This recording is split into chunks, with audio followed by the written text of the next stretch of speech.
Bienvenue au jardin vous est proposé par Florendi. Nutrition potager, agrumes, gazon, plantes en pot ou en terre, ou encore activateur de compost, Florendi vous accompagne au jardin naturellement.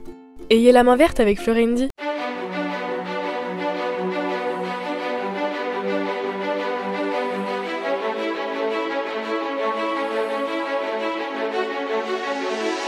News Jardin TV vous propose Bienvenue au jardin, une émission 100% nature, animée par Patrick Mulan et Roland Motte.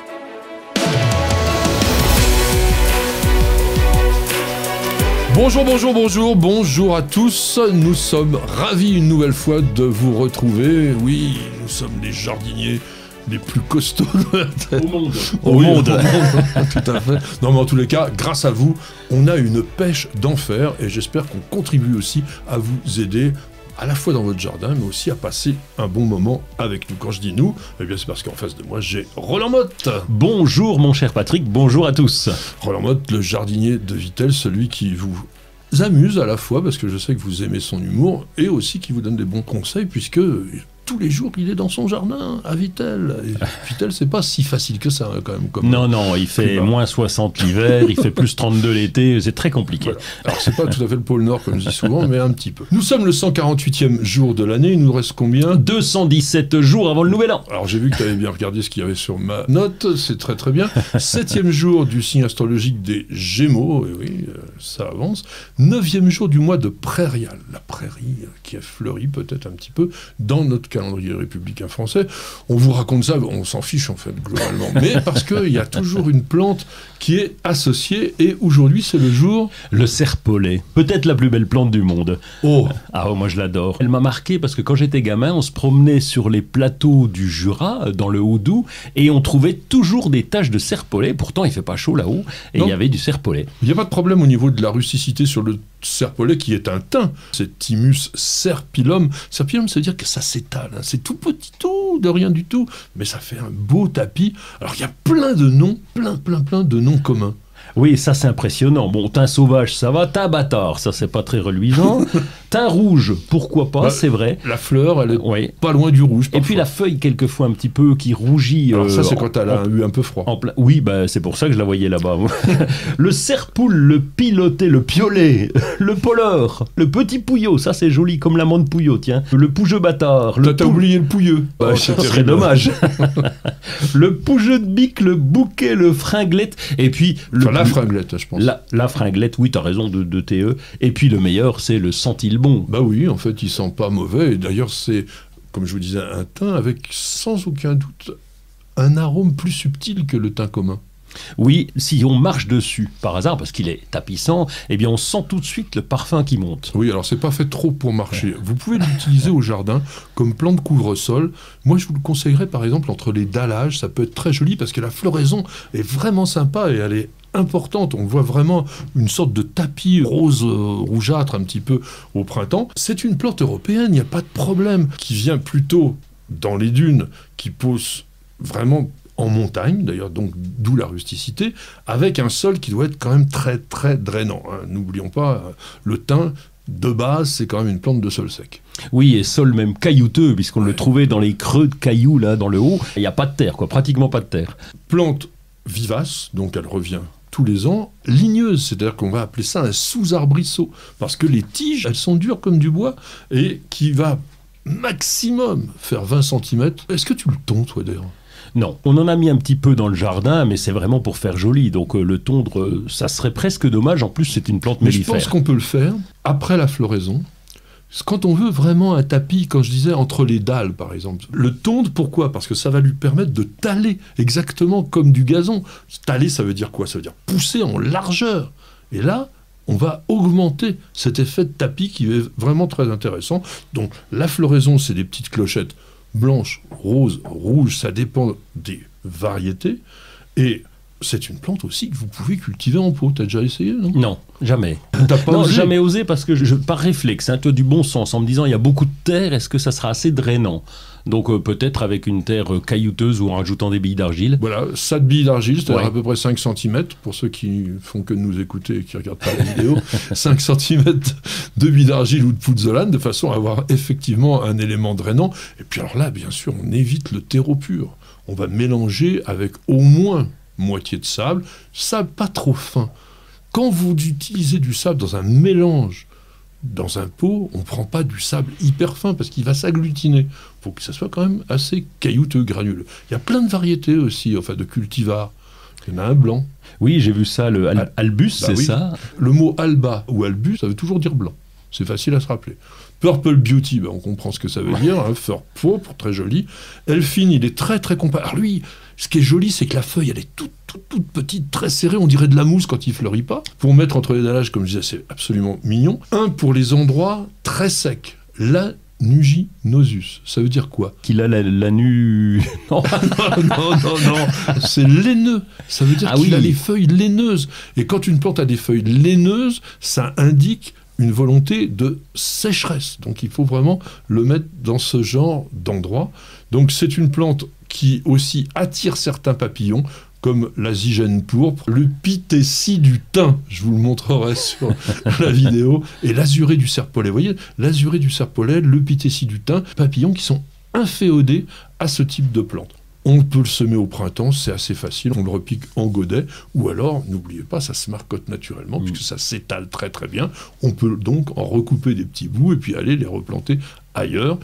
Au niveau utilisation culinaire... Ça se fait pas en infusion, ça, me semble-t-il, hein? Enfin, déjà, ça se met dans la cuisine. Je crois. Ah bon, tu mets ça dans la cuisine, oui. C'est un thym, donc oui, après tout, oui, pourquoi pas. D'une saveur beaucoup plus subtile, beaucoup plus délicate. Et puis, effectivement, on peut en faire des infusions. On dit que c'est antiseptique, un peu comme d'ailleurs l'infusion de thym, peut-être antivirale. Et puis surtout, si vous avez un petit peu de... comme ça, eh bien, ça vous permet d'être expectorant, comme on peut dire. Anniversaire aujourd'hui, 28 mai 1589. Souviens-toi. C'était Robert Arnaud d'Andilly, politicien et arboriculteur français. Il est d'ailleurs mort le 27 septembre 1674, c'est-à-dire longtemps après. Personnage important puisque c'est lui qui a été le précurseur de l'utilisation du cognacier comme porte-greffe du poirier. On greffe toujours aujourd'hui, en fait, des poiriers sur cognacier. Il a écrit en 1652 un livre qui s'appelle « La manière de cultiver les arbres fruitiers ». Il avait un énorme conservateur de variétés. On disait même d'ailleurs que la moitié de ces poiriers, je crois qu'il en avait 300, étaient totalement immangeables, mais il les gardait. Et à l'époque, l'activité d'arboriculture fruitière, c'était les moines.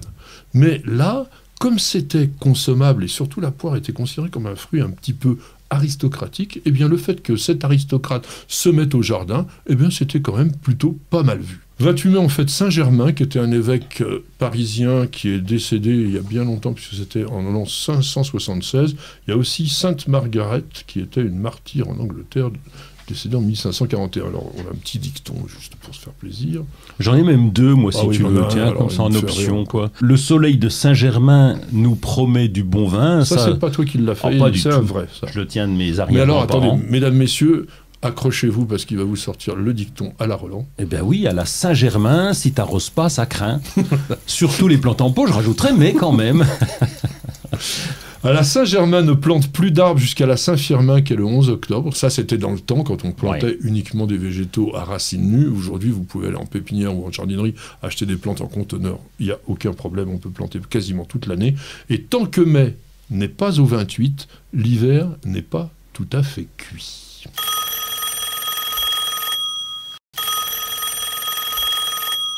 Mini-moi qui dit « J'aimerais faire un bassin dans mon puits ». Est-ce possible? Alors ça, je trouve une question ahurissante. Comment imaginer de faire un bassin dans un puits? Rarement, les puits ont de l'eau qui affleure déjà. Oui, en général, l'eau allait à 2-3 mètres parfois, donc on ne va pas voir grand-chose du bassin. Bon. La deuxième chose, un puits, c'est rarement très large. C'est en général une sorte de trou, un cylindre qu'on fait dans le sol. 1 mètre de diamètre, c'est souvent. Par contre, on peut en avoir des plus grands, mais... Un bassin d'1 mètre de diamètre, ça n'a pas de sens. Et puis surtout, c'est le côté esthétique. On a un puits à la maison, on l'a remis en état pour le faire fonctionner, pour arroser le jardin, et lorsqu'on est au-dessus, on ne voit pas finalement. On ne voit rien du tout. Donc c'est vrai qu'avoir une carpe-coille dans le fond, on s'en foutra un petit peu, puisqu'on ne la verrait pas, c'est tellement noir dans la profondeur que c'est compliqué.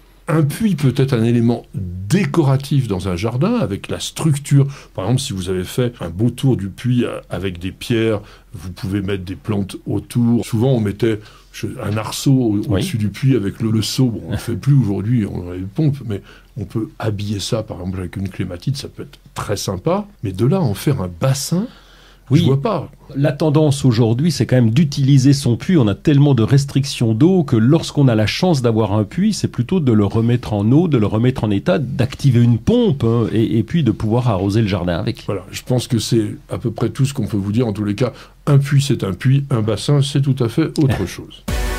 Vous n'avez pas la main verte? Alors prenez-en de la graine avec nos paroles d'experts. 28 mai, généralement, tu peux faire ce qu'il te plaît et on va essayer de cultiver des melons parce qu'on peut, dans certaines régions, les avoir commencés plus tôt. Dans la plupart, et notamment du côté de chez Roland, il vaut mieux être prudent. Donc, je pense que c'est le bon moment pour se dire je vais planter mes melons. Les semer, c'est peut-être un tout petit peu tard quand même, mais les planter, vous avez en jardinerie, vous allez trouver tout ce que vous voulez comme plant de melon. Et c'est vraiment quand même quelque chose d'agréable à faire. Alors, il faut espérer que l'année sera ensoleillée et chaude, parce que sinon, on récolte ce que mes grands-parents appelaient des navets. Dans mon Loiret d'enfance, on avait rarement des très bons melons, parce que c'est vrai qu'on n'avait pas non plus les étés qu'on a aujourd'hui, et souvent, ils étaient pas avec beaucoup de goût. Mais c'est quand même un fruit que l'on consomme depuis très longtemps. Et je vais vous citer une petite phrase de René Rapin. Tu connais peut-être pas René Rapin, c'était un poète et un historien français du XVIIe siècle, qui a écrit « Le doux parfum du melon odoriférant dont la nature a rempli les côtes vermeilles du jus le plus agréable. » C'est vrai que c'est bon, un petit jus de melon. Voilà. Effectivement. Alors sur le plan botanique, c'est quoi le melon? Le melon de la famille des cucurbitacées. Forcément, mais c'est pas ça que je voulais savoir, c'était le nom. Ah, Cucumis melo. Attends, je vais essayer de te le dire bien. Cucumis melo. Voilà. Donc on est proche des concombres, qui sont Cucumis sativus, et d'un autre Cucumis que tu connais sans doute. Tu m'as dit les concombres. Cucumis metuliferus. Qui c'est celui-là? Le kiwano. Le kiwano, connais pas du tout. Non, je vois pas ce que c'est. Ça fait une sorte de petit concombre cornichon, c'est pas très très grand, mais qui a comme des pointes, c'est pas des épines. Ah oui, ce truc-là, tout hérissé. Ça s'appelle un kiwano. Kiwano. Alors il peut être jaune ou il peut être vert. Il y a aussi le concombre des Antilles, le Cucumis anguria. Et puis on n'est pas loin non plus, des citrouilles, des courgettes, toutes les cucurbita, et donc comme tu le disais, les cucurbitacées. En revanche, le nom melon, ça vient d'où? Mélonis, ça veut dire... Mélonis, c'est pas un truc qui veut dire en grec pomme ou fruit. Je me souviens de mes cours de grec. Tu te souviens de tes cours de grec qui sont bien indiqués. Non, mais c'est tout à fait ça. On a affaire à une plante annuelle, herbacée, rampante. Alors vous pouvez le grimper aussi. On peut le faire grimper. Mais il faut que le support soit assez costaud parce que le fruit, quand même, pèse son pesant de cacahuètes, comme on dit. Il peut peser lourd, ça dépend des variétés, oui. On va jusqu'à combien? Un petit kilo? Oh oui, facile. Le melon de Lunéville, il va même un peu plus d'1 kilo. Ah bon, c'est un monstre. Enfin, c'est une citrouille. Oui. Quand même. De toute façon, ça doit avoir le même goût. Avec le goût, oui. Curieusement, alors que beaucoup de cucurbitacées sont sud-américaines, celui-là, on pense qu'il serait plutôt africain parce qu'il est cultivé depuis tellement longtemps. On en a retrouvé des prémices en l'Égypte antique il y a 2500 ans, donc c'est pas d'hier. Certainement, ils n'étaient pas aussi bons que nos hybrides d'aujourd'hui, je pense. Mais Soudan, Éthiopie, tout ça, il y avait donc des melons. Il est arrivé chez nous au 9e siècle, mais il a fallu attendre la fin du 15e pour que l'on commence à vraiment le cultiver. Et comme je vous le disais, il n'était certainement pas aussi savoureux qu'aujourd'hui parce que en 1601, Claude Mermet, qui était un poète de l'époque, écrit la chose suivante. « Les amis, à l'heure présente, ont le naturel du melon. Il faut en essayer 50 avant d'en rencontrer un bon. » Ah ouais, dis donc. C'est rigolo. À la fois sur la phrase elle-même et sur le fait qu'on pouvait quand même se dire qu'il c'était difficile de choisir son melon. Tu vas me raconter quand même comment tu les cultives, parce que tu en cultives régulièrement. Ça dépend, comme tu l'as dit, de l'ensoleillement, qui n'est pas le même chaque année. Donc la plantation, on est bien d'accord que ça se fait vraiment en ce moment. Nous, on attend même... Tu as semé ? Oui, j'en ai semé. Là, j'attends de voir ce que ça va donner. Mais surtout, je vais aller en racheter pour en planter. Enfin, je vais les planter bientôt. Tu les achètes greffés ? Non. Non, j'ai une variété hybride F1 et puis j'ai du Lunéville. Le Lunéville, on le sème, c'est toujours bien de l'avoir parce que c'est le truc du coin. Là, je vais mettre un Francesco et c'est une variété hybride, donc j'espère avoir des résultats. L'an dernier, j'ai eu de très mauvais résultats. C'est normal, il faisait pas beau. Ouais, choisir un coin vraiment plein soleil, plutôt en carré potager parce que le sol se réchauffe beaucoup plus vite, surtout chez nous, donc c'est important d'avoir le sol chaud. Après, c'est la fumure organique, un petit peu comme les cucurbitacées. Voilà. Oui. Et puis, le paillage, j'y reviens, pardon, va être important. Et puis, un arrosage vraiment régulier, en tout cas pour le premier mois. Le paillage, il a un autre avantage sur le melon, c'est qu'il va éviter aux fruits d'être en contact direct avec le sol. Et dans le cas d'une année un petit peu humide, eh bien, ça évite quand même qu'il risque de s'abîmer, de pourrir, tout simplement, ouais, oui, avec le contact du sol. Alors, Roland a parlé des hybrides F1. Je vous conseille, je vous suggère, je vous invite à essayer des melons F1. Pour quelle raison?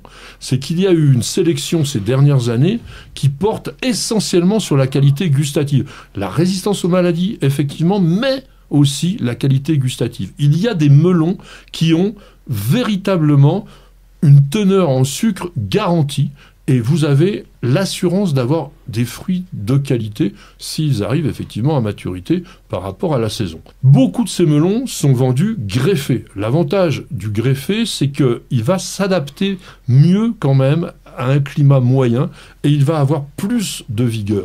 Il y en a plein. Il y a Cézanne, il y a Anasta, il y a Figaro, il y a Gérac, il y a Lunabelle. Ils ont tous des noms différents. Franchement, pour les distinguer, il faut être le spécialiste mondial du melon, parce qu'ils sont de type charentais. C'est quoi le type charentais du melon? Type charentais, c'est un gros melon bien veiné. Avec des côtes, généralement avec une chair orange. Il y a des melons avec de la chair verte. C'est une variété de Cucumis melo qui s'appelle Reticulatus. Par exemple, Masada F1, je peux vous conseiller. Au début, il y avait Gallia. On avait vu arriver ça sur le marché. C'était un melon à chair douce, ferme, juteuse. Le goût est très différent entre le melon vert et le melon jaune. Tentez. Et puis, si vous aimez une curiosité, je vous conseille peut-être Banana. Banana, c'est un melon en forme de banane. C'est une vieille variété. Les fruits peuvent atteindre 60 cm, peser jusqu'à 4 kg. La chair, elle est saumon.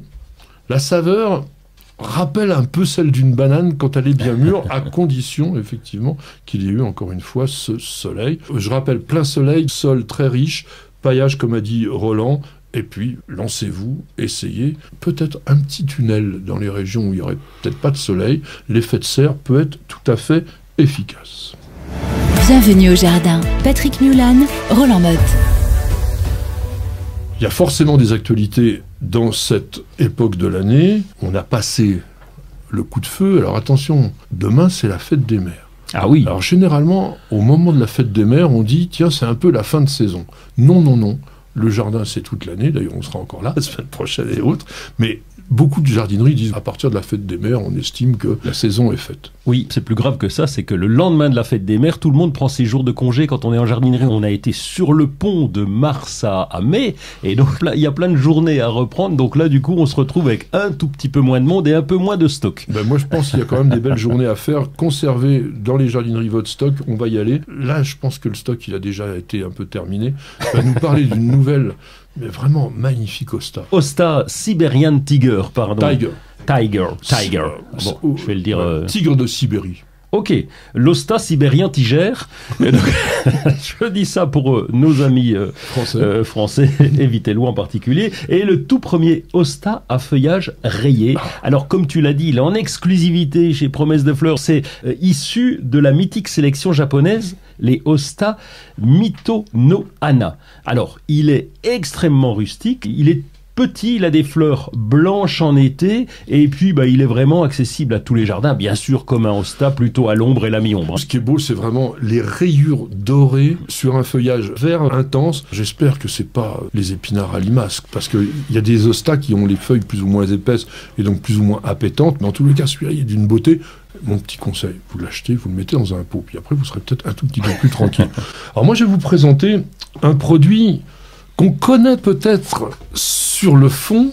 J'en ai apporté, à l'intérieur de ça, il y a du biochar. Oui, c'est un genre de charbon de bois. C'est un charbon de bois naturel. Alors là, c'est pyrolysé, c'est-à-dire que vous prenez de la biomasse inutilisables, et là, en l'occurrence, ils prennent du pseudo-tsuga. Sur les forêts gérées où on coupe les troncs pour faire de la charpente, il reste toujours les branchettes, etc. Et on fait donc du charbon de bois. Si je l'ouvre, on va salir tout le studio, donc on va éviter.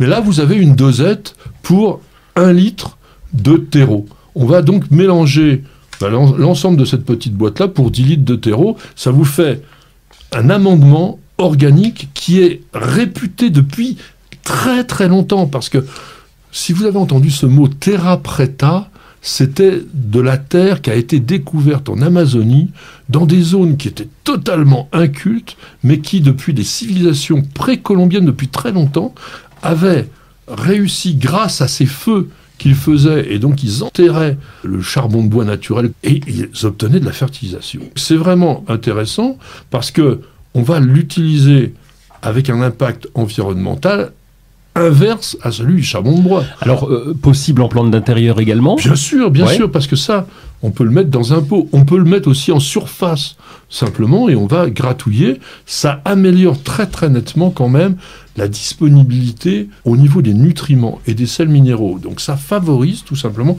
la croissance sans être un engrais. C'est bien ce que je disais, un amendement. Et cette marque, donc Terra Fertilis, qui est basée en Normandie, exploite, en fait, c'est un groupe qui s'appelle SLB, qui exploite des investissements forestiers en France, en Roumanie, au Brésil, etc. Et donc, ils récupèrent tous leurs déchets et ils les transforment, eh bien, tout simplement dans ce produit qui s'appelle fertilisant sol de Terra Preta. Alors, ça vaut 6,50 € la boîte. La semaine prochaine, du 3 au 5 juin, très important, le 19e rendez-vous des rendez-vous au jardin. Donc c'est le thème, le jardin face au changement climatique, et il y aura 2200 jardins en France et 500 autres dans différents pays d'Europe qui ouvriront leurs portes, qui feront des animations et qui vont vous parler de comment adapter votre jardin à cette évolution climatique que l'on a aujourd'hui et qui peut poser un petit problème. 4-5 juin aussi, 28e édition de la Fête des Jardiniers dans les jardins du Château du Lude. Si vous êtes du côté de la Sarthe, ne manquez pas. Il y a beaucoup de pépiniéristes, il y a toute une ambiance. Le jardin est superbe, le château, il est pas mal non plus. Non, franchement, il vaut le détour. Et puis, le samedi, il y a un jury qui élit le prix redouté. Et là, ce sera la 22e édition.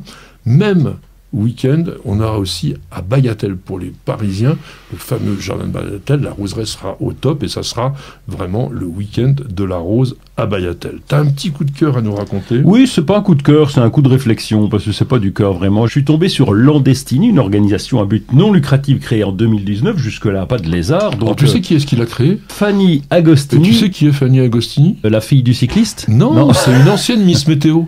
Ah bon ? Oui, c'est vrai ? Oui. Elle était comédienne. En fait, avec son mari, ils ont décidé de devenir écolo et de créer une ferme. Ah, c'est très bien. En tout cas, l'initiative est très bonne. Ils ont 3,5 hectares de terrain, donc ils font un verger, un potager. On peut les retrouver sur Internet, et donc c'est franchement sympa. Ils ont décidé de partager aussi l'événement, et puis ils ont créé la Coupe de France des potagers. C'est là où je m'interpelle en me disant, c'est dommage qu'ils ne soient pas associés à la SNHF. Ça aurait permis de rajeunir la SNHF. Ça y aurait fait le plus grand bien. Et puis ça aurait permis à Landestini d'avoir une portée plus large. Donc plutôt que d'avoir un concours et une coupe, on aurait eu... Ouais, mais peut-être rien n'est perdu, ils peuvent peut-être se rapprocher. Espérons. Non, mais ta démarche a permis peut-être de rapprocher des gens pour faire effectivement un seul grand événement plutôt que deux petits. Et moi, mon coup de cœur, c'est les chemins de la rose à Douai-la-Fontaine. Vous savez que c'est la capitale française des rosiéristes. Il y a plus de 13 000 rosiers dans cette grande roseraie, qui est la plus grande d'ailleurs de tous les pays de la Loire, 4 hectares, et vous allez avoir 4, 5, 6 juin, des amateurs, des professionnels qui vont se réunir là pour parler de la rose et puis surtout pour en profiter. Nous, on va profiter d'une toute petite accalmie, on va accueillir nos chers annonceurs qui sont importants. Je sais qu'il y en a certains qui disent la publicité, mais s'il n'y avait pas de publicité, il n'y aurait pas d'émission. Donc, vous la regardez, vous êtes sympa et on se retrouve tout de suite. Prendre soin de son jardin n'a jamais été aussi facile avec Oriange 3 en 1, la nouvelle innovation Solabiol. Grâce à la technologie de l'hydrodistillation, Oriange 3 en 1 utilise toute la puissance de l'huile essentielle d'orange. Sa formulation permet de combattre efficacement les insectes, les acariens et les maladies en neutralisant leurs cellules. Oriange 3 en 1, c'est le geste simple pour prendre soin de son jardin. Insectes, acariens et maladies, un seul produit et c'est fini.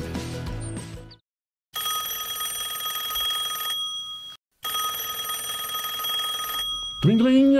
Tortank 38, c'est son pseudo, et nous pose une question. Est-ce qu'un mimosa est gourmand pour fleurir? Faut-il lui donner de l'engrais? Alors moi, je vais vous dire exactement ce que conseille Julien Cavator, qui est le détenteur de la collection nationale de mimosas agréée par le Conservatoire des collections végétales spécialisées, donc le CCVS, et qui est Monsieur Mimosa un peu en France. Évidemment, il habite où?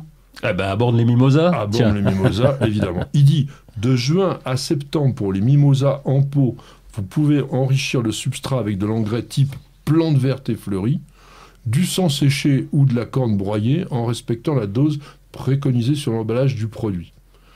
Les mimosas poussant en pleine terre ne nécessitent en général pas de fertilisation, car étant des fabacées, donc des légumineuses, ils fixent l'azote atmosphérique grâce aux bactéries, donc les fameux rhizobactères, qui vivent en symbiose dans leurs racines. Il n'y a pas que l'azote qui nourrisse les plantes, donc souvent on peut apporter un peu d'engrais potassique et phosphaté avec des oligo-éléments une fois par an, il dit, au printemps. Donc un engrais potassique et phosphaté, généralement c'est plutôt ce qu'on appelle les engrais fraisiers ou les engrais tomates dans le commerce.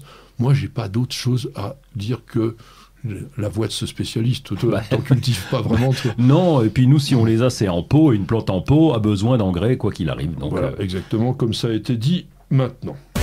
Vous cherchez la petite bête? Toutes les réponses dans le dossier de Bienvenue au Jardin. J'ai envie qu'on se fasse un petit plaisir, mais vraiment le plaisir, parce que le parfum, dans un jardin, il n'y a rien de tel pour se donner un bon moment. Faire un jardin parfumé, mon premier conseil, ça sera de ne pas tout mélanger. C'est-à-dire que quand on fait un jardin parfumé, on va mettre des plantes à parfum ici et là, mais on ne fait pas un énorme massif avec plein de parfums qui vont se mélanger, parce que souvent, ça peut devenir à la fois entêtant et pas forcément agréable. On va parler aujourd'hui uniquement des arbustes parfumés, parce que nous vous réserverons, je crois dans 2 semaines, j'ai prévu ça, les fleurs. Ben oui, parce qu'il y a énormément de plantes à parfum, et de plantes parfumées intéressantes dans les jardins. Alors on va dire 2 mots quand même sur le parfum. On n'est pas très olfactifs, nous les humains. Non, on a une mémoire olfactive qui est riche, parce qu'on se souvient des parfums de notre jeunesse, mais on a beaucoup de mal, contrairement à la vue. Et le chien, par exemple, a un odorat 10 000 fois plus subtil que le nôtre. Nous, par exemple, on a du mal, à part les grands nez des gens particuliers, qui sont capables de distinguer dans un parfum les différents composants. La plupart des gens ils disent ça sent bon ou ça sent pas bon, ou ça sent la fleur, ou bon, oui, mais voilà. L'intérêt de se poser la question, c'est de se dire aussi pourquoi les plantes sont parfumées. Oui, ça c'est une vraie question. Est-ce que ça ne serait pas à cause ou grâce des petits insectes qui viennent papillonner ou se promener dessus? C'est pas grâce, en fait, c'est pour les attirer. Oui. Les végétaux étant, par définition, immobiles, enfin du moins fixés dans un endroit, ils ne peuvent pas aller courir le guilledou à droite à gauche pour rencontrer la belle qui leur permettrait de se reproduire. Ils doivent attirer des entremetteurs pour pouvoir être fécondés. Et pour pouvoir attirer certains insectes, eh bien, certaines plantes développent effectivement des parfums à des degrés d'intensité assez variables et souvent à des périodes de la journée différentes. Tu as pu remarquer, par exemple, que les parfums évoluent même, d'ailleurs, sur la même plante dans la journée. Oui, le matin, sur les aromatiques, par exemple, c'est beaucoup plus sensible. Et les plantes les plus sensuelles, c'est plutôt le soir. Le jasmin est beaucoup plus intense dans son expression olfactive le soir que le matin. On ne parlera pas non plus, dans cette chronique, des feuillages parfumés, parce qu'on a quand même, par exemple, tous les pélargoniums odorants qui sont très intéressants, et je pense qu'un jour ou l'autre, on y reviendra. En revanche, est-ce que la couleur joue un rôle dans le parfum? J'en sais rien du tout. Eh bien, quand on regarde bien dans le monde végétal, on se rend compte que 50% des fleurs blanches sont parfumées. Ok, alors c'est un lien avec le blanc? Oui. C'est-à-dire que les fleurs qui ne sont pas attractives sur le côté coloré, elles vont utiliser le parfum. En clair, le blanc est moche, donc il faut du parfum. Le blanc est peu visible et moins attractif. Après, il y a quand même les rouges. Attention, les rouges purs, alors on parlait de géranium, par exemple, le pélargonium rouge vif, ça sent rien du tout. Ah oui. Quand vous regardez des roses rouges, très parfumées, vous allez vous rendre compte qu'il y a toujours du bleu dedans. Elles ont toujours un rose légèrement violacé. Et plus on va vers le violet, et plus le parfum va être intense. Le jaune aussi peut être un peu parfumé. En revanche, les bleus, hormis les lilas, Oui. mais qui sont parfois quand même plutôt bleu violacé, là aussi, on a du bleu et du rouge, et les oranges. Des oranges parfumées, pas beaucoup. Alors ce parfum est sécrété par des cellules particulières qu'on va trouver sur la partie superficielle des pétales, et si on regarde avec une loupe, parfois on peut le voir perler, ce parfum, comme des sortes de petites gouttes de rosée. Alors, quand je dis une loupe, ça peut être plutôt microscope, quand même, parce que c'est tout petit. Oui. Et les étamines participent souvent aussi à la production olfactive, et notamment sur les roses à fleurs simples. Oui. Et d'ailleurs, les fleurs doubles sont souvent des étamines transformées en pétales. Il y a énormément d'études qui ont été faites sur les parfums des fleurs, et on montre que la synthèse de ces parfums est liée souvent aussi à la quantité d'amidon qu'il y a dans les pétales. Une fleur qui est très diaphane, qui est très très fine, elle sera souvent moins parfumée qu'une fleur un peu charnue. Donc plus c'est simple, et plus c'est blanc, et plus c'est parfumé, en clair. Plus la fleur passe inaperçue, et plus le parfum peut être violent. On va voir peut-être pas forcément dans les plus parfumés. On a des fleurs charnues, épaisses, et qui sont très parfumées. Un parfum, c'est quelque chose qui, sur le plan chimique, est extrêmement complexe. Il y a un nombre de molécules invraisemblables, parfois des milliers ou même des dizaines de milliers de métabolites qui vont créer tout ça. On est capable aujourd'hui de fabriquer des parfums, notamment avec des monoterpènes, des polyphénols, des cétones, des acides gras, etc. Mais si on fait par exemple du parfum de rose, c'est jamais aussi beau, c'est jamais aussi beau. Ah oui. Bien entendu, dans les incontournables arbustes à parfum, on va mettre les rosiers. Quelles sont les variétés que tu aimes le mieux? On reviendra aussi un jour spécifiquement sur une chronique pour vous présenter les plus belles roses parfumées. Mais il y a quand même des trucs. J'étais tombé sur cuisse de nymphe, mais ému. Ouais. Ému. Ému. Alors, Mais les deux, ému Ouais. et cuisse de nymphe, elles sentent très très bon. Entre ému et cuisse de nymphe, il y a un rose tendre et un rose un Ouais. tout petit peu plus... comme si justement on avait eu un petit fard rouge. C'est la différence. D'autres... Cardinal de Richelieu, mais je m'en souviens plus bien de Cardinal celui-là. Bah là, on est dans le, Ouais. on est dans le Je grenade. me souviens dont plus je du parle. parfum, juste problème quoi. Oui. C'est très puissant, Ouais. c'est très intense.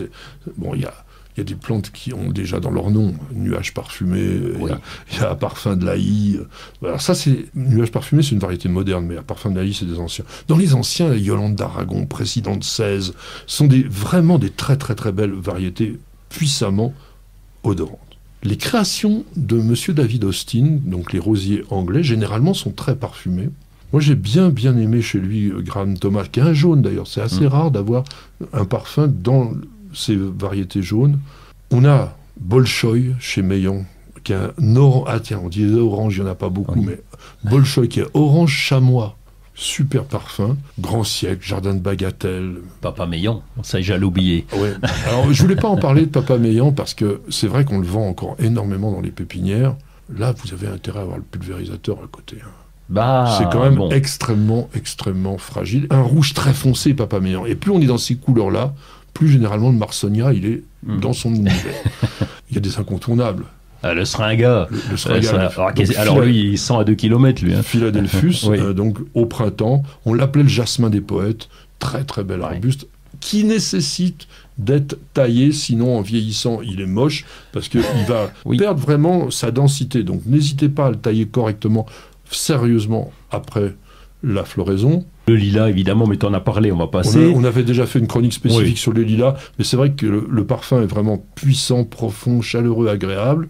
Bon, mimosa, mais bon, je veux pas t'en parler, c'est pas la C'est région. pas de chez toi, C'est mais en pot. Mais franchement, comme on est en hiver sur la floraison du mimosa, ceux qui ont le climat, il vaudrait mieux être vraiment en orgeal autour de -5 minimum. Ça peut être vraiment très très agréable. Ça sent très bon, sol caillouteux, calcaire, sec. Hein. Moi, un dont je ne peux pas me passer, et pourtant, ma petite jardinière ne l'aime pas, le sarcococa. Oh, c'est joli, pourquoi elle aime pas? Qu'est-ce qu'elle nous fait? Non, c'est pas qu'elle ne le trouve pas beau, elle n'aime pas le parfum. Ah, le C'est parfum. un parfum très entêtant, c'est un parfum qui est miellé, qui Oui. est intense, et qui peut déranger. Parce qu'attention, les parfums c'est agréable, mais quand ils sont trop forts, ça peut être vraiment... Alors lui, c'est terre de bruyère quand même. Hein. Du tout. Ah, Non, chez nous, il pousse directement dans le sol. J'ai strictement rien mis de particulier. Non. Le Sarcococa est une plante sans problème. Je te conseille d'en essayer un chez toi, c'est même rustique. L'avantage, c'est que ça fleurit en plein hiver. Un autre qui fleurit en plein hiver, qu'on voit moins dans les jardins, la viorne hybride bodnantincée, ça sent la jacinthe, c'est puissant. Et ça vient très tôt, mais c'est un bel arbuste, hein, il est conséquent quand même. Alors dans les viburnums, il y a Carlésie aussi, qui sont très bons, qui fleurit plus tard. On va aller très très vite maintenant. L'oranger du Mexique, le Choisia, ça, c'est couvert de fleurs, ça sent vraiment la fleur d'oranger. Bien sûr, tous les agrumes ont des odeurs sublimes.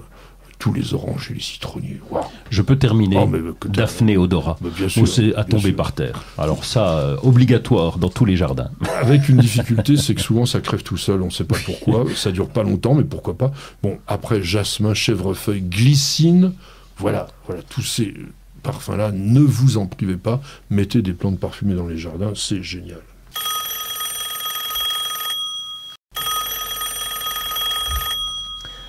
Augustine a une très longue question, elle nous fait un petit coucou d'Abidjan et dans une de vos émissions, nous dit-elle, vous avez évoqué le botaniste japonais Akira Miyawaki. Son travail sur l'étude des écosystèmes et la restauration des sols dégradés par l'industrialisation et l'urbanisation m'a fait penser à celui de Yacouba Sawadogo du Burkina Faso, un pays, dit-elle, d'Afrique de l'Ouest dans la région semi-désertique du Sahel.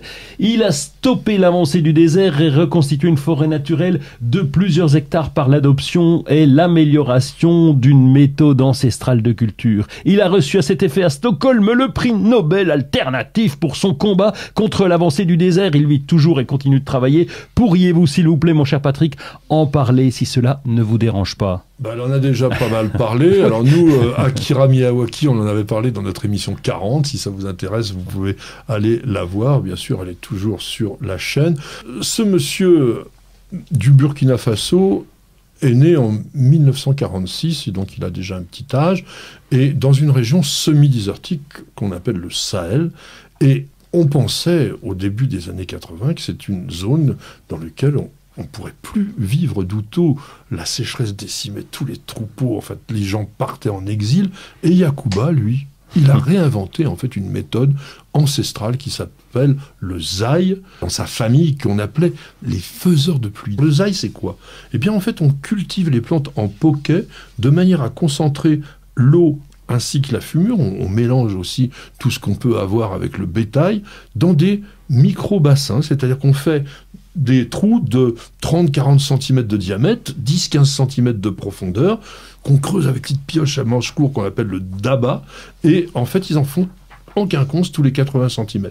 Ils vont semer donc des poquets là-dedans, alors du sorgho, du mil, enfin des plantes de la région, et la terre qui est déposée autour des trous, eh bien limite l'érosion, piège dans les poquets du limon, des matières organiques, et dès qu'il y a le moindre arrosage, eh bien, ça se concentre et les plantes peuvent arriver à être cultivées. Donc, on ne va pas en parler beaucoup plus.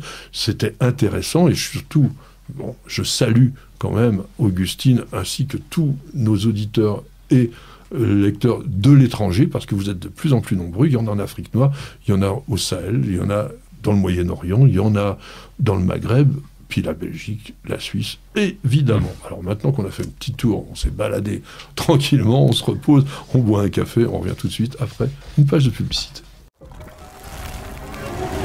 Ils arrivent pour envahir votre jardin. Ne tremblez plus, encore une mission pour Roundup. Il s'attaque aux mauvaises herbes en 1 heure seulement et contient une matière active existante dans la nature.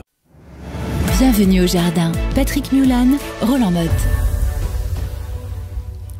En ce moment, c'est génial parce que à la fois on profite de son jardin qui est déjà bien développé, et puis on y travaille mais de façon agréable, à la fois pour améliorer tout ce qu'on a planté, pour la perspective des récoltes d'été ou de fin d'été. Et donc, qu'est-ce que tu vas nous faire? Oh, ben, je vais continuer de planter les tomates, mais dehors. Mais bah oui, oui, mais oui. Ah oui, attends, on est le 28 mai, il y en a qui rigolent en m'entendant en disant « Oh, il y a longtemps qu'on a déjà les premières tomates !» Alors que chez nous, on est encore un peu court et j'attends. Plus on attend et plus on gagne du temps. Alors, regardez bien la météo et surtout les tendances données par la météo, de manière à savoir si on est vraiment dans une période de ciel totalement dégagé, là on peut faire du 100% plein air, sinon conserver une protection contre la pluie pour limiter les risques de mildiou. Oui, et puis limiter quand même les petits coups de froid.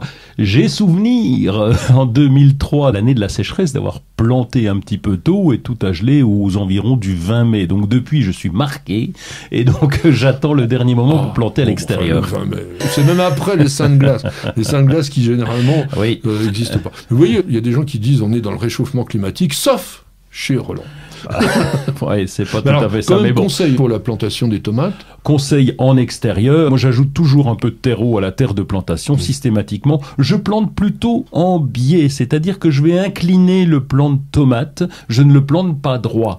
C'est un peu bizarre, parce que j'enterre la première partie, les 2-3 cm de la tige, puis après, je le redresse avec un tuteur. Ça permet un enracinement un petit peu plus fort. Il suffirait de faire un trou plus profond. Ouais, mais j'aime bien planter comme ça, de biais. C'est moins fatigant. Et puis c'est des vieilles habitudes de jardinier, tu as raison de remarquer ça. On est quelquefois des vieux machins avec des habitudes. Et ensuite, je fais souvent une butte. Pourquoi ? Parce que l'habitude du mildiou, justement, c'est que quand les gouttes d'eau vont tomber sur la butte, elles vont aller plutôt vers l'extérieur que vers l'intérieur. Tu fais pas une de butte cuvette. Au moment de la plantation, tu ne butes pas la tomate. Presque. Ah, d'accord. Presque, je laisse un peu en hauteur. En tout cas, c'est un des seuls où je ne fais pas de cuvette. Pourquoi ? Parce que les plocs de l'eau, quand tu fais une cuvette, eh bien, ça peut entraîner encore le mildiou. Dans une prochaine émission, on parlera en détail de ce mildiou qui est vraiment une maladie qui nous prend la tête et on essaiera de trouver des moyens pour la limiter. Mais ça, c'en est un. L'autre étant, ce que je vous reconseille, c'est vraiment de trouver dans le commerce ces espèces de tunnels surélevés, mais qui vont pas jusqu'au bas, qui sont aérés, qui permettent l'aération et qui protègent des excès de pluie.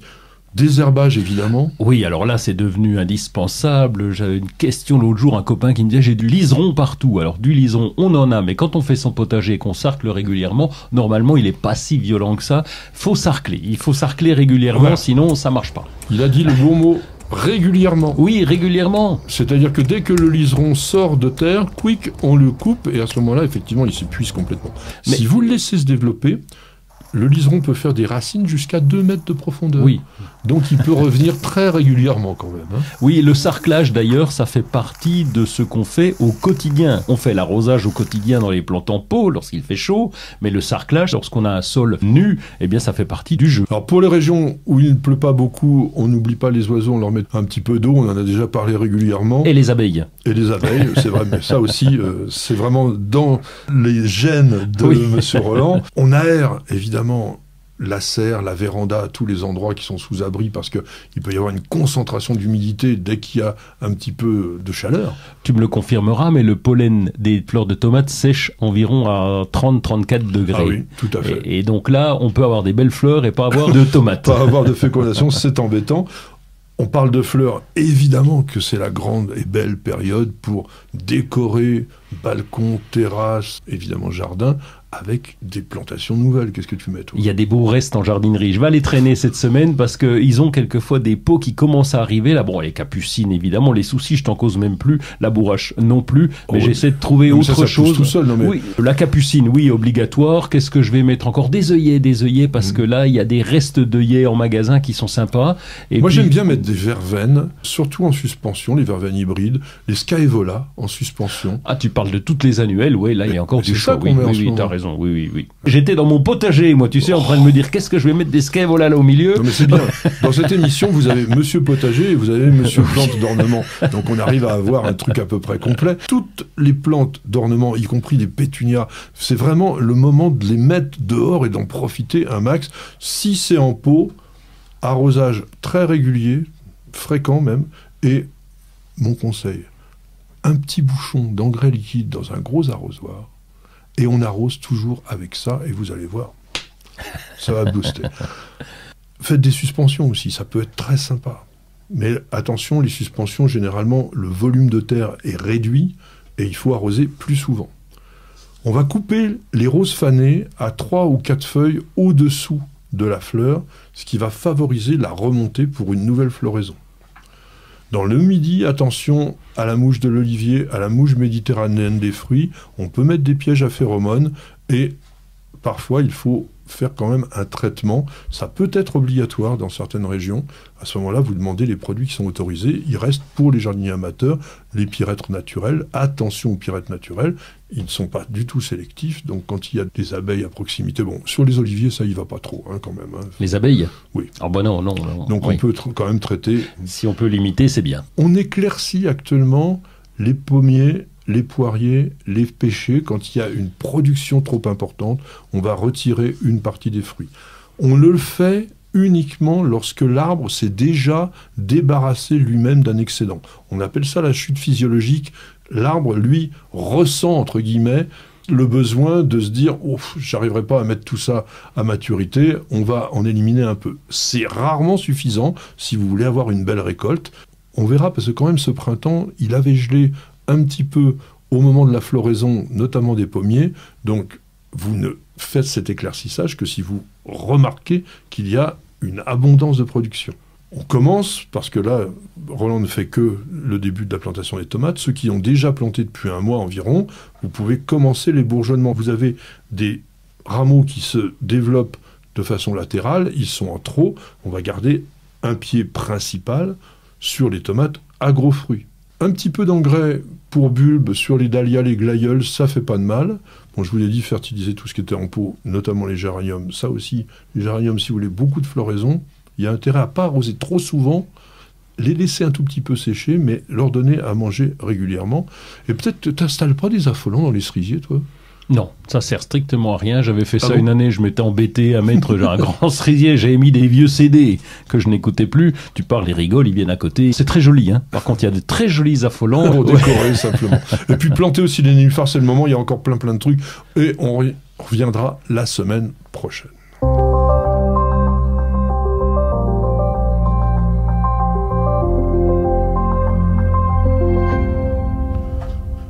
Là, tu nous emmènes dans l'Arkansas. Oui, c'est ça. Avec Instagram. Oui, au nord de la Louisiane, à côté de Little Rock et près de Roland.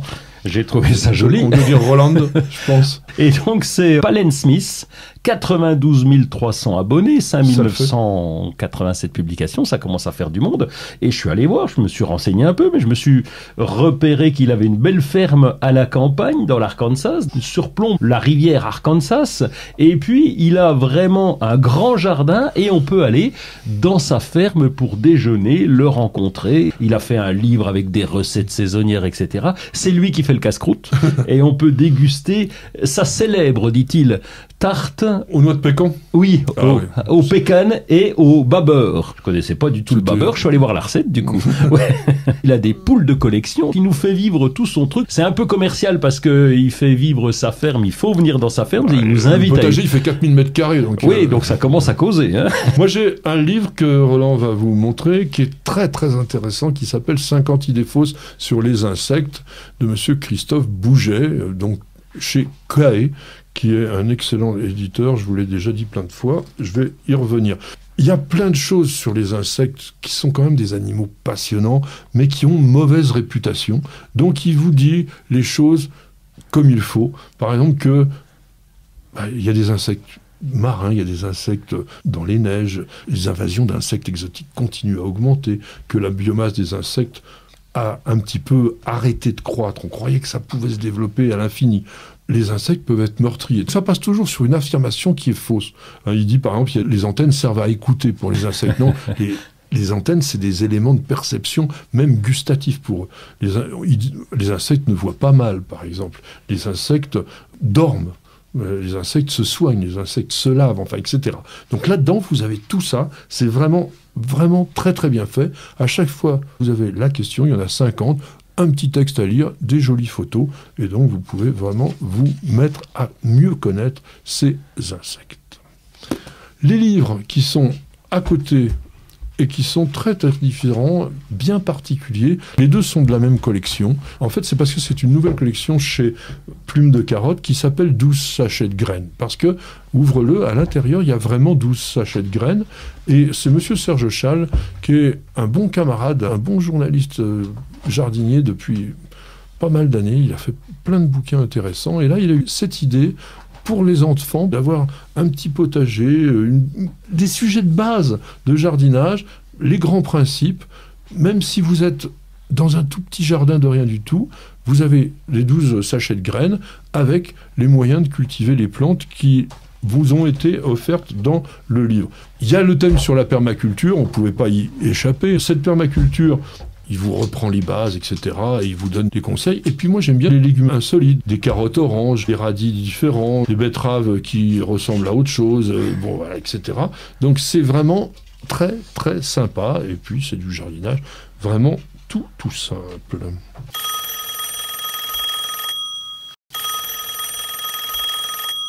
Solange qui nous dit « J'adore les camélias et dans mon jardin, j'ai un camélia sinensis et un sasanquois. J'ai mis les graines de ces deux plantes à germer il y a 1 mois dans une serre chauffée électriquement. Mais rien ne pousse. Pourriez-vous me conseiller dans le podcast vidéo d'aujourd'hui ? S'il est très difficile de reproduire des camélias par semis ou pas ? Et devrais-je essayer le bouturage ? On va dire que d'une manière générale, la multiplication du camélia par un amateur de jardin, c'est pas extrêmement simple. Le semis, on peut faire ça à partir de novembre, vraiment en automne. On mélange de la terre de bruyère avec de la tourbe, du terreau. Les graines doivent être vraiment récoltées humides après la récolte. Donc si vous avez acheté des graines et qu'elles ont séché, qu'elles ont transité par on ne sait pas quoi, ça va être compliqué.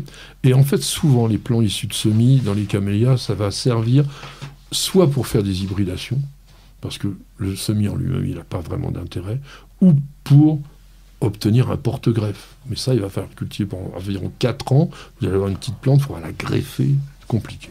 Alors, le bouturage, lui, il est possible. Il est possible, vous allez attendre fin juillet jusqu'à fin août. Vous pouvez, dans cette période-là, faire en pot des boutures prélevées sur des pousses de l'année.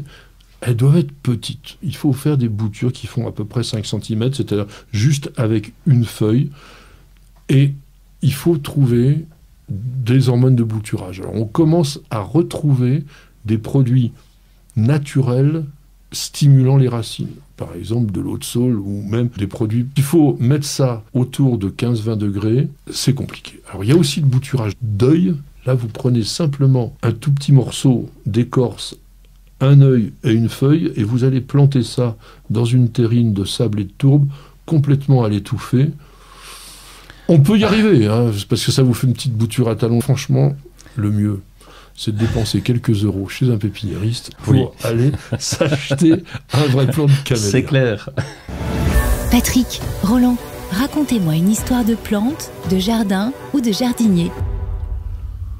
Mes chers amis, nous allons aborder pour cette histoire botanique un sujet qui est ultra sensible, très délicat, parce que je voudrais parler de plantes qui soignent le cancer. Il n'est pas du tout question d'aller dans des trucs délirants comme on trouve sur Internet, avec des solutions miraculeuses, des découvertes fantastiques, des trucs déments que l'on voit. On va vous parler en revanche de 2 plantes dont les découvertes et la synthèse par la suite permettent aujourd'hui de soigner efficacement certains types de cancers. Ces 2 plantes sont la pervenche de Madagascar et l'if. La pervenche de Madagascar, vous devez la connaître, je pense. C'est une plante que l'on peut cultiver en annuel, qui est une sorte de petit vivace assez étalé, mais qui fait quand même beau petit buisson, et qui peut atteindre 40-50 cm, qu'on peut cultiver comme plante d'intérieur, qui fleurit énormément.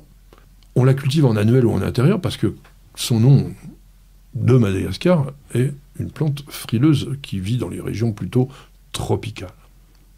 C'est une plante qui réussit dans tous les terrains pauvres, sablonneux, qui a besoin de soleil et qui fait partie de la famille des lauriers roses, qui est... Et lauriers rosacées. Les apocinacées. Voilà, c'est ce que je dis.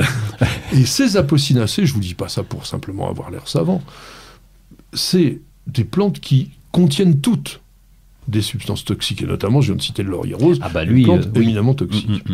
Mais qui dit toxicité dit souvent faculté, propriété. Et c'est quand même toujours ce qu'on dit, la dose qui fait le poison. En 1960, dans cette pervenche de Madagascar, a été découvert une substance qu'on appelle la vinblastine, et 2 ans plus tard, une autre qui s'appelle la vincristine. Ces molécules ont été démontrées actives, utiles, efficaces dans le traitement de certaines leucémies aiguës, la maladie de Hodgkin, qui est une tumeur des ganglions, le cancer du poumon et du sein, et les lymphomes. Et comment c'est arrivé, cette histoire? Par hasard, comme toujours. En 1952, une touriste visite la Jamaïque et elle apprend que dans ce pays, on fait du thé aux vertus soi-disant anti-diabétiques. Elle connaît à l'époque le médecin qui avait découvert l'insuline, qui s'appelait Clark Noble. Elle lui envoie, et avec le petit mot en lui disant « Voilà, vous devriez essayer ça ». Lui, il faisait plus de recherche à cette époque-là, mais il avait son frère qui était à Toronto dans un laboratoire de recherche, et il regarde qu'il n'y a pas beaucoup d'effets sur la glycémie, et donc, au niveau diabète, c'est pas terrible. En revanche, il voit une activité sur le développement du nombre de globules blancs, notamment dans la moelle osseuse.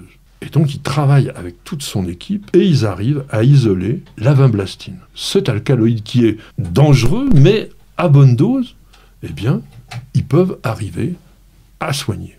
Le problème, c'est que la partie aérienne de la pervenche renferme seulement de 0,2 à 1% maximum de vincristine, de vinblastine.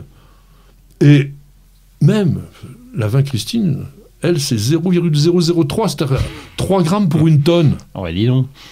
Donc il fallait à l'époque, pour obtenir un traitement, plusieurs tonnes de plantes.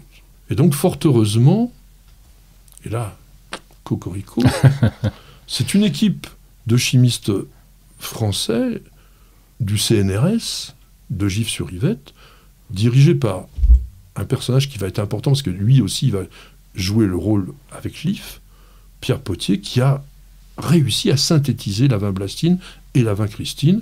Et avec cette technique qu'on appelle l'hémisynthèse, ils ont produit ce qu'on appelle aujourd'hui la navelbine, qui est aujourd'hui développée par le laboratoire Pierre Fabre. Médicament à l'origine végétale a permis de passer d'un taux de survie de 5% en 70 à 98% en 2000 sur la maladie de Hodgkin et de 5% à 60% sur les leucémies aiguës de l'enfant. Vous voyez quand même, là on n'a pas affaire à du charlatanisme. Et je vous ai promis aussi de parler de l'IF. Dans l'IF, dont le nom botanique est Taxus, il y a quoi? Taxus. Alors, j'ose pas le dire, hein, ça vient pas de Taxicon. Toxicon. Je me disais bien qu'il y avait un os. Et on dit conne. Oui. Toxicon, Ah bon, ça va. Ça veut dire toxique. Donc toute la plante, sauf quoi? Là, ce qu'on fait des confitures, le petit bout rouge, là. Tu fais des confitures avec ça, oui, méfiance, il ne faut oui. pas qu'il reste de graines. Ah, surtout Donc pas. juste l'enveloppe de la graine qu'on appelle l'ari, qui est rouge, sur les taxus femelles, puisque les taxus, hein, ils sont dioïques, il y a des mâles et des femelles, eh bien, ça, tout le reste est toxique. Et en 1962, un botaniste américain qui s'appelait Arthur Barclay a mis en évidence une substance qu'on appelle un diterpène, qui était extrait de l'IF du Pacifique, pas notre taxus baccata, Taxus brevifolia, avait une activité toxique importante sur les cellules et notamment sur la multiplication, la prolifération cellulaire. Et donc il s'est rendu compte que lorsque on le mettait sur des cellules tumorales, des tumeurs, eh bien, on arrivait à éliminer ces tumeurs. Ce principe qu'on appelle le paclitaxel, commercialisé sous la marque Taxol, a posé tout de suite le même problème que notre pervenche de Madagascar. D'abord parce qu'il fallait là abattre un arbre pour retirer toute son écorce, puisque c'est de l'écorce qu'était extrait le produit. C'est quand même moins facile que sur une plante vivace comme la pervenche de Madagascar qu'on peut bouturer. Pour avoir un gros taxus, il faut quand même pas mal d'années. Et puis, il fallait 8 tonnes d'écorce pour avoir 1,3 kg de Taxol.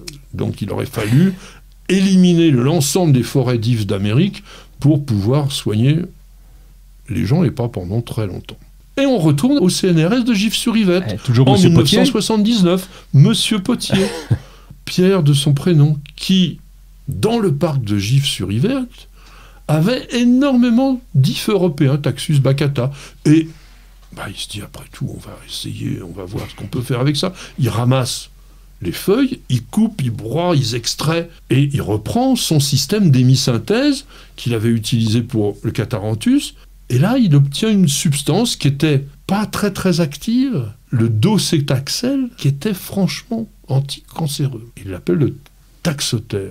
On est en 1988. Et en travaillant avec des équipes de Rhône-Poulenc et de l'Université de Grenoble, ils ont réussi à synthétiser de façon commercialisable ce produit qui a été mis sur le marché en 1995 et qui aujourd'hui est commercialisé par Sanofi. Il faut savoir que cette découverte a permis au CNRS de récolter 50 millions d'euros par an à partir de 1999 et jusqu'en 2011. Malheureusement, le brevet n'est pas éternel et il a expiré en 2011. Mais aujourd'hui, ce docétaxel est considéré par l'Organisation mondiale de la santé, l'OMS, comme un des médicaments essentiels. Et on le doit à la fois à la recherche française et au monde végétal. Je pense que ça valait le coup quand même qu'on mette une sorte de focus là-dessus, parce que c'est peut-être pas suffisamment connu, et en tous les cas, on peut avoir la fierté que les végétaux soient capables de soigner des maladies aussi graves que ces fameux cancers.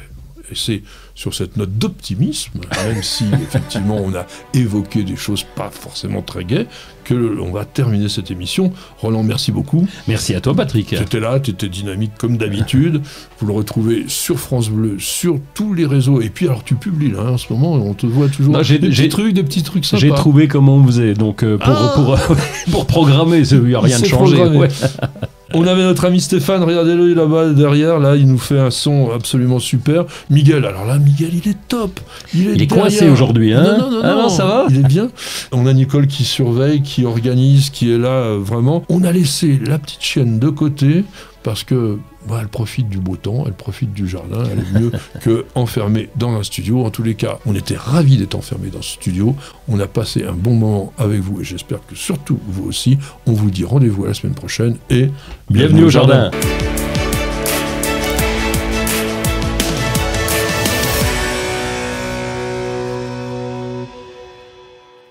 Vous avez écouté Bienvenue au jardin avec Fertactive. Des engrais solubles pour votre potager, vos plantes fleuries et votre verger. Retrouvez nos produits en jardinerie spécialisée et sur www.fertactive.com. Fertactive, l'essayer, c'est l'adopter.